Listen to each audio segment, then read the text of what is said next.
Good evening and welcome to Sunset News on this beautiful Thursday evening. As always, we bring you news, community stories, sports, economics, and so much more. I'm your host, Glenora Shipura. Getting into the news tonight, Botswana President Mokgweetsi Masisi has called on the Botswana and Namibian transport ministers to expedite the Trans-Kalahari Railway project between the two countries. He made these remarks at the official talks currently taking place between the two countries at the Swakopmund Hotel and Entertainment Center. This video is by Leandria Mower. Discussions regarding the Trans-Kalahari Railway line. While I applaud the unwavering dedication, I feel compelled to highlight that this project should not just be started, but rather in its final stages by now. It is imperative to swiftly address all pending matters to expedite the commencement of the project without further delay. Time is of the essence, and urgent action is necessary to resolve any outstanding issues and kickstart the project at the earliest possible moment. Mr. President, I'm eagerly anticipating the report from our ministers regarding the progress in various areas of cooperation. This report will serve as a foundation for evaluating the outcomes of our previous PNC session and assessing the advancements made in our collective efforts. It is crucial to have a comprehensive overview of the status of each cooperation area to better understand where we stand and plan accordingly for the future engagements of the BNC.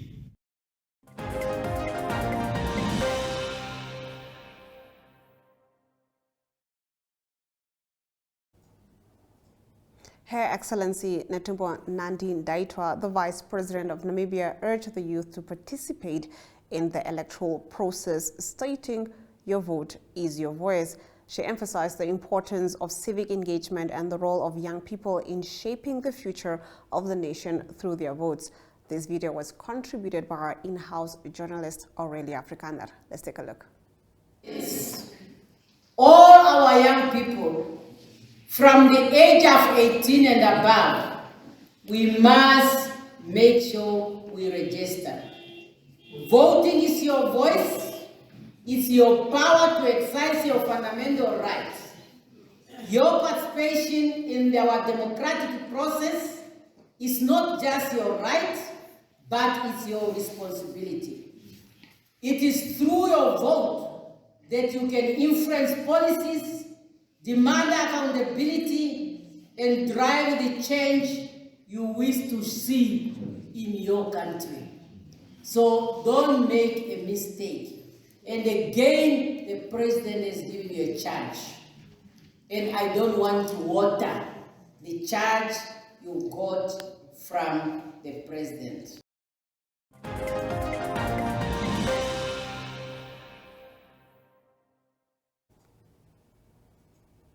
Mali Lukukela, an economist, presented on how the COVID-19 pandemic and the Russia-Ukraine war have affected MSMEs in Namibia. He was talking at the official talks currently taking place in Swakopmund between Botswana and Namibia. Let's take a look. 2015, an estimation was that we probably had around 160,000 SMEs. Now this ranges from SMEs that are operating in the service sector, in the secondary sector, in the primary sector, everywhere, because they are found everywhere. Now, if you look at this number, it suggests that there has been a significant growth of SME. Now, for some, this might seem like it's a very good thing. For some, it might seem like it's not a good thing. But the increase in the SME, again, just reinforces the backbone of the economy. And this happened because government was very supportive through the policies that government has extended, through the financing and training and all the support that government has extended. During COVID, government even went a step further to make sure that they put a package to sustain SMEs. Of course, they also put a package to sustain bigger industry or bigger businesses, but SME were not forgotten, simply because government understand that without them, nothing can work properly. Significant impact of the COVID and the Ukraine war were localized in few areas. What was very apparent from the respondent was that COVID and the Ukraine war disrupted supply chain. Remember the lockdown? So the lockdown was not only for the people, the lockdown was also for the goods and services, because goods traveled with people. That is area number one of impact. The regional integration dynamics were also affected, because with the lockdown, the borders were closed, and goods and services as well as business could not continue as business usual.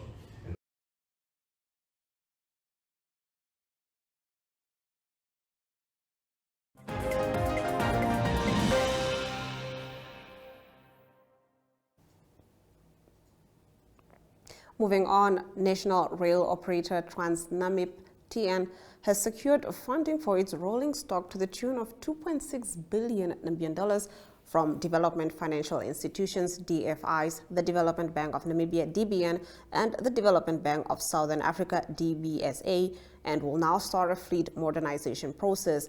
The rail operator in 2022 voiced intent to access the funding from the two DFIs in line with its Integrated Strategic Business Plan, ISBP, which identified the need for a modernized fleet as part of efforts to steer TN back towards profitability. TN CEO Desmond van Jaarsveld this week during the Public Enterprises CEO Forum announced that the rail operator's efforts had finally proven successful 2 years after a request for the funding had been made. We have just secured funding from the DBN as well as the DBSA. We got a $2.6 billion investment that will be used for much needed replacement of the locomotives as well as multi-purpose wagons, Van Jaarsveld said.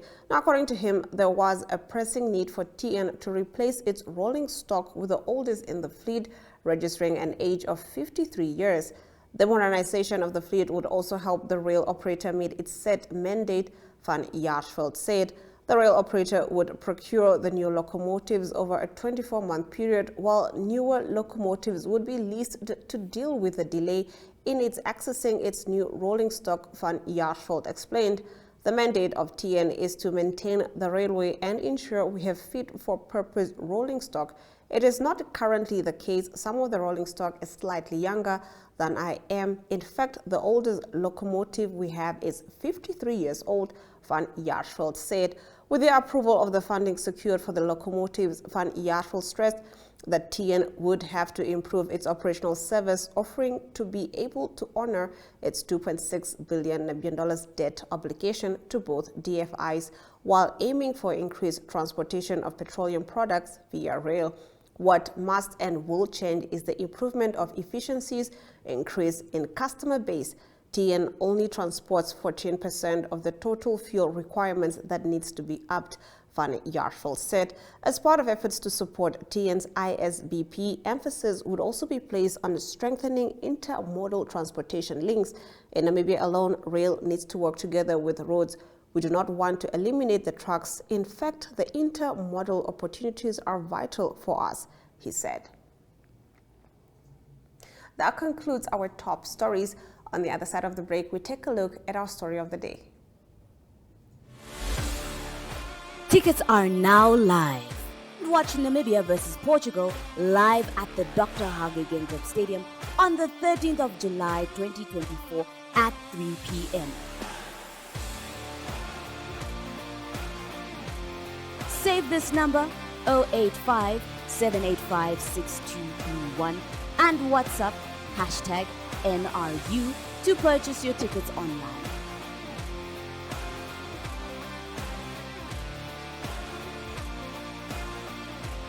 Or simply scan the QR code.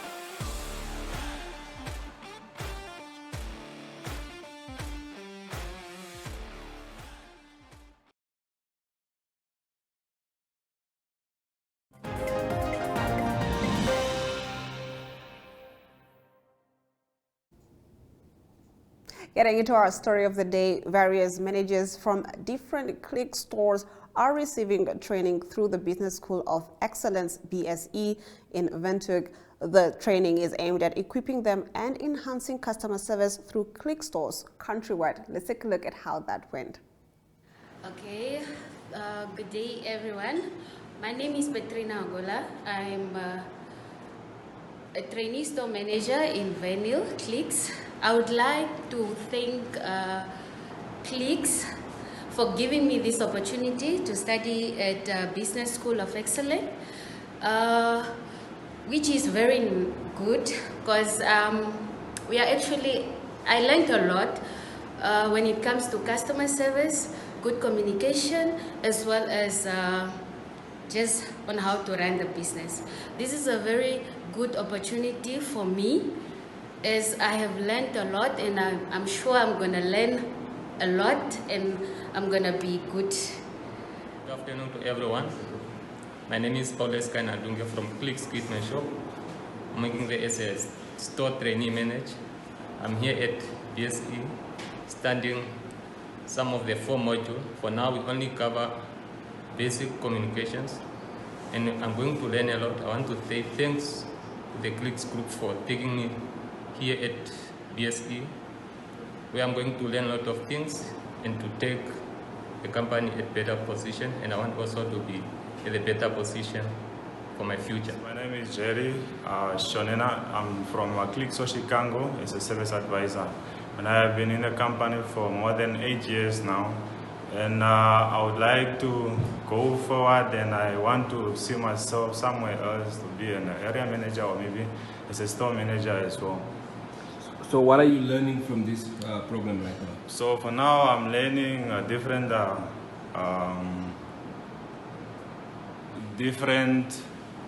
programs or different modules now, how to communicate with people. So we started already with communication, and later on is going to be numeracy, retail, and yes, to how to communicate with people in web. So yes.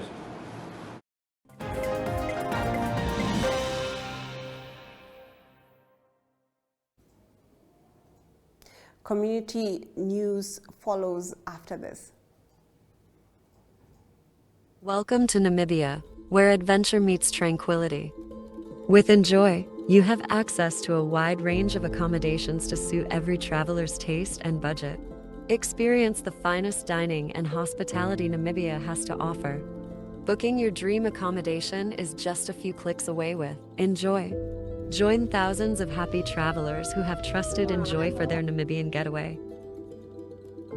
Your gateway to unforgettable Namibian adventures.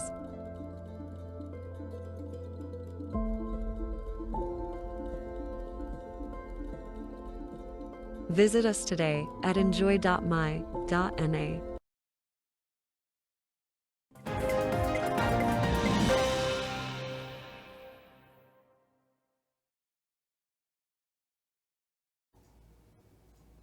Getting into our community talk, Herman Binek, founder and director of Alpha 8, talks about the newly acquired ambulance that will be used in Walvis Bay to assist those in need. Let's take a look.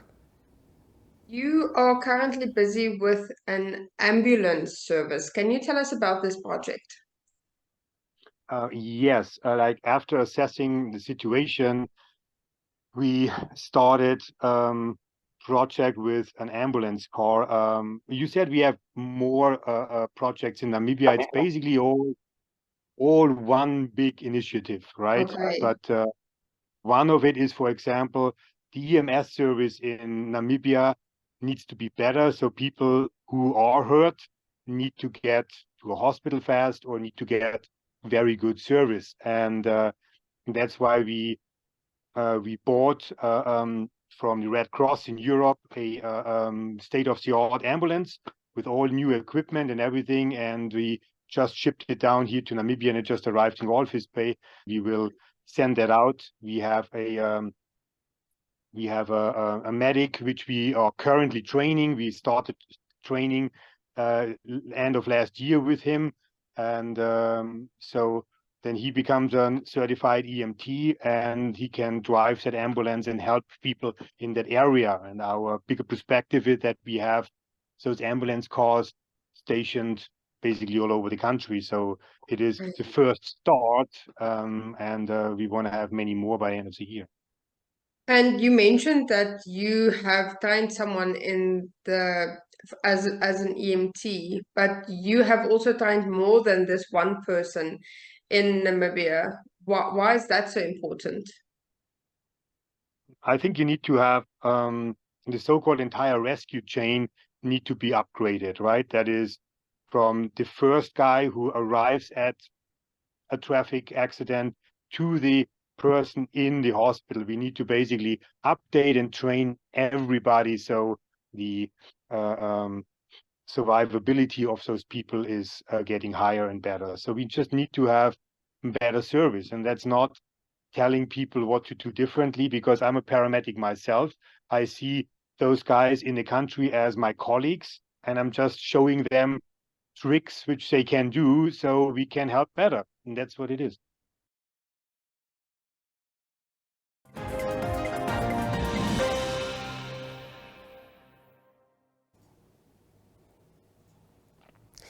SA's oil and gas industry is waiting with bated breath to hear if Total Energies will indeed exit the gas discoveries off the coast of Mossel Bay. We expand on this after the break. Connection. It's in the human touch, the feeling of belonging. It inspires us and empowers us, creates clarity from complexity. It starts new conversations, unlocks the power of advice, and makes an impact on your life. At Alex Forbes, we pioneer insight to provide you with advice that connects your decisions of today to your impact tomorrow.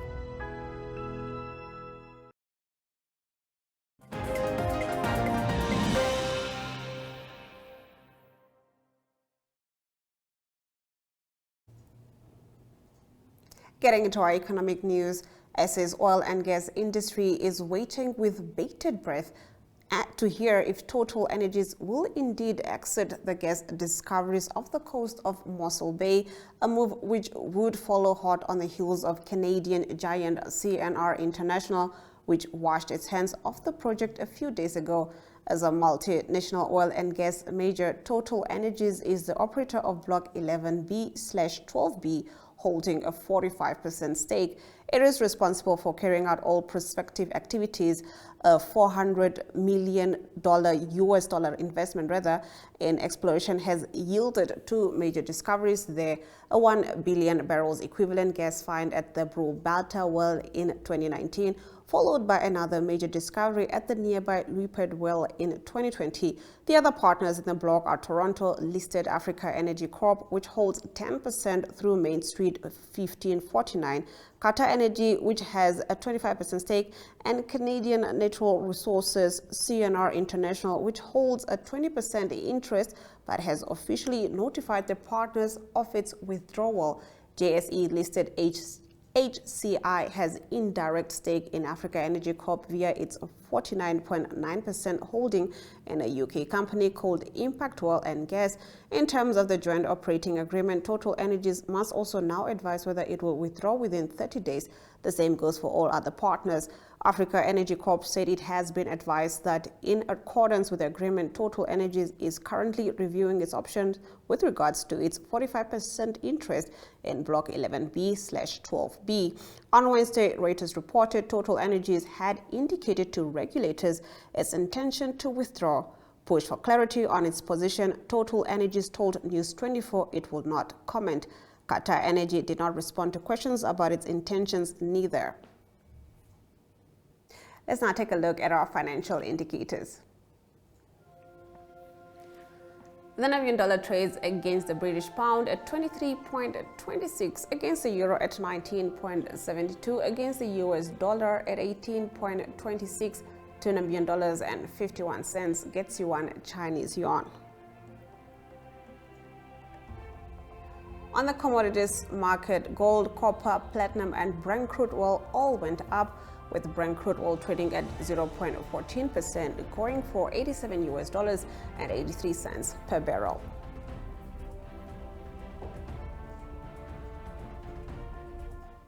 In our international news, U.S. President Joe Biden has admitted he screwed up in last week's debate against Donald Trump, but has vowed to fight on in the election race and move to reassure key allies. We get into this after the break. If you don't like ordinary sports but still crave epic action, then tune in for this. The Namibian Wrestling Federation is bringing the heat with the Windhoek Open Championship. In the NRU Domestic League, the Travelling Kudus are set to clash with Trusco United. The United Rugby Stadium will be electrified with hard hits, strategic plays and raw passion. This isn't just a game night, it's an experience. Whether you're a die-hard rugby enthusiast or a wrestling fanatic, there's something for everyone.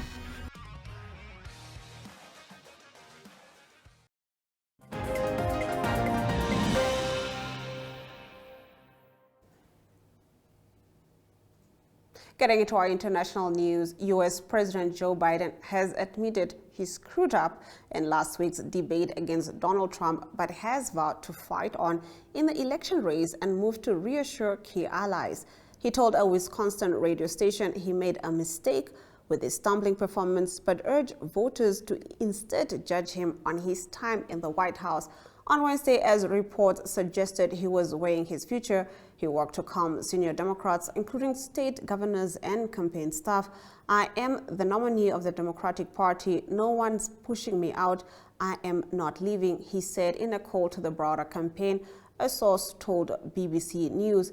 Mr. Biden was joined on the call by Vice President Kamala Harris, who reiterated her support. Speculation has mounted over whether she could replace the president as the party's candidate ahead of the November election. A fundraising email sent after the call by the Biden-Harris campaign was also bullish. "Let me say this as clearly and simply as I can. I am running," Mr. Biden said.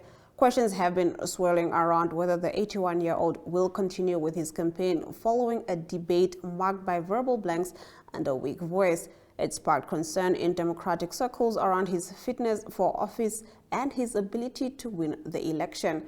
Pressure on Mr. Biden to drop out has only grown as more polls suggest his Republican rival's lead has widened. A New York Times poll conducted after the debate, which was published on Wednesday, suggested Trump was now holding his biggest lead yet at 6 points. And a separate poll published by the BBC's U.S. partner CBS News suggested Trump has a 3-point lead over Mr. Biden and the crucial battleground states. On the other side of the break, we take a look at the weather predictions. Getting to our weather predictions, Henties Bay can expect a minimum of 11 degrees Celsius and a maximum of 20 degrees Celsius with sunny weather conditions. Rehoboth can expect a minimum of 6 degrees Celsius and a maximum of 24 degrees Celsius. Windhoek can expect a minimum of 8 degrees Celsius and a maximum of 24 degrees Celsius with sunny weather conditions, while Oshakati can expect 13 degrees Celsius as a minimum and 31 degrees Celsius as a maximum. Katima Mulilo can expect a minimum of 11 degrees Celsius and a maximum of 31 degrees Celsius, all with sunny weather conditions. After the break, Ari Hochart will be bringing us the sports news.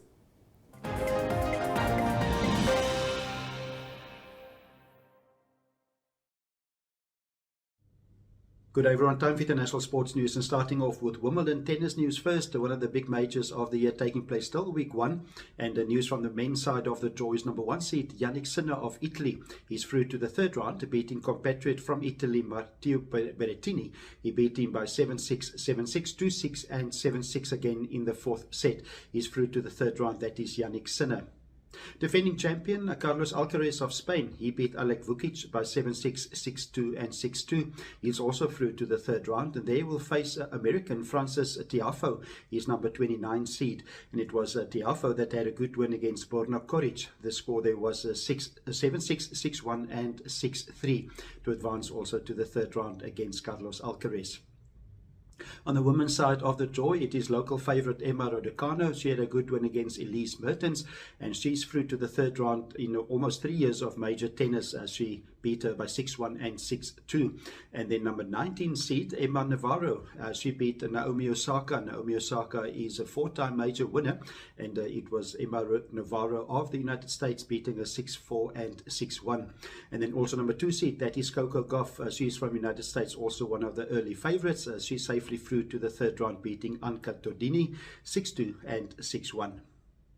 Moving on to cycling news, it's the Tour de France that continues, and it was stage 5 that is completed. And the big news from stage 5 is that Mark Cavendish, he is from Great Britain, he broke the Tour de France stage win records. He won his 35th stage win, and that was surpassing the legendary Eddy Merckx. Eddy Merckx had 34 wins. He was a legendary cyclist in the 70s and the 80s. It was Mark Cavendish that won a sprint finish in stage 5, and it is still Tadej Pogačar that is the leader. That is the yellow jersey at the moment. Tadej Pogačar finished in the bunch in the sprint finish, and second at the general classifications at the moment is Remco Evenepoel, 45 seconds behind Tadej Pogačar, and then Jonas Vingegaard, 55 seconds behind the leader at the moment. Stage 6 will be 163 kilometers, rather, that will be in the wine regions of the Burgundy wine region of France, and it will be from Mâcon to Dijon. That is stage 6 in the Tour de France. And to conclude today's international sports news, it is Formula 1 racing news. It is the British Grand Prix at Silverstone this coming weekend. The big news is a rivalry between Max Verstappen and Lando Norris. They were very competitive at Austria, and they also had an on-track collision. And it is Lando Norris that said that he worked out a way to avoid another on-track crash with Max Verstappen in the British Grand Prix. At the moment, is it Max Verstappen leading on 237 points, and then 81 points behind him in second place is Lando Norris in his McLaren. So it seems like the 2024 season will be a big tussle between Red Bull and McLaren, Max Verstappen and Lando Norris. That's international sports news for today. Hope you have a great sport day, and we talk international sport again tomorrow. Goodbye.